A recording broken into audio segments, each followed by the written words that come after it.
بہرحال طاقت کی بات ہے. بہت سے سٹیک ہولڈرز ہوتے ہیں حکومت میں، ریاست کے بہت کرٹیکل سٹیک ہولڈرز ہوتے ہیں، ان کے ہر وقت ہر زمانے میں بے پناہ انفلوئنس ہوتا ہے، ہونا بھی چاہیے، ہر طرف انفلوئنس ہوتا ہے. تو چلے ایک جماعت، سیاسی جماعت یا ایک سیاسی قوت آپ سے بات کرنے کو تیار نظر نہیں آتی یا بات نہیں کر رہی، آپ بھی ان کے ساتھ بات کرنے کو تیار نہیں ہیں، لیکن کیا پوری ریاست ہماری اس وقت تماشائی بنی ہوئی ہے؟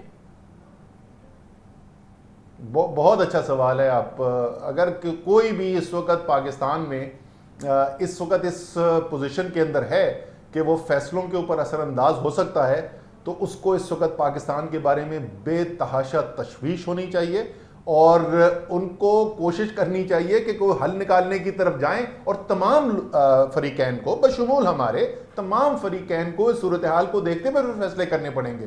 لیکن یہ پروسیس کہیں سے سٹارٹ ہوگا تو کسی طرف جائے گا نا. آپ بھی تو انیشیٹ کر سکتے ہیں نا، آپ بھی تو دروازہ کھٹکھٹا سکتے ہیں، اس میں کیا ہے؟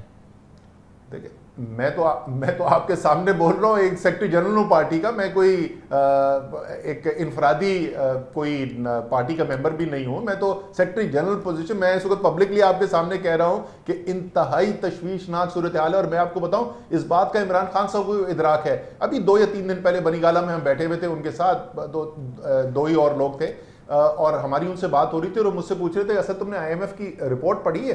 اور وہ انتہائی اس وقت فکر مند ہے کہ پاکستان کس طرف جا رہا ہے اور کیا صورتحال پاکستان کے اندر پیدا ہو رہی ہے. تو ہم تو آپ کو بول رہے ہیں ہمیں اس بات کا ادراک ہے، لیکن اگر کوئی یہ سمجھتا ہے کہ پاکستان کی سب سے بڑی طاقت سیاسی قوت کو زور زبردستی اور طاقت سے دبا کے وہ حل کر سکتے، یہ غلط فہمی ہے. ہم پیچھے ہٹنے والے اور ڈرنے والے نہیں ہیں. بالکل، اللہ رحم کرے. بہت بہت شکریہ، بہت شکریہ. جناب اسد عمر ہمارے ساتھ موجود تھے.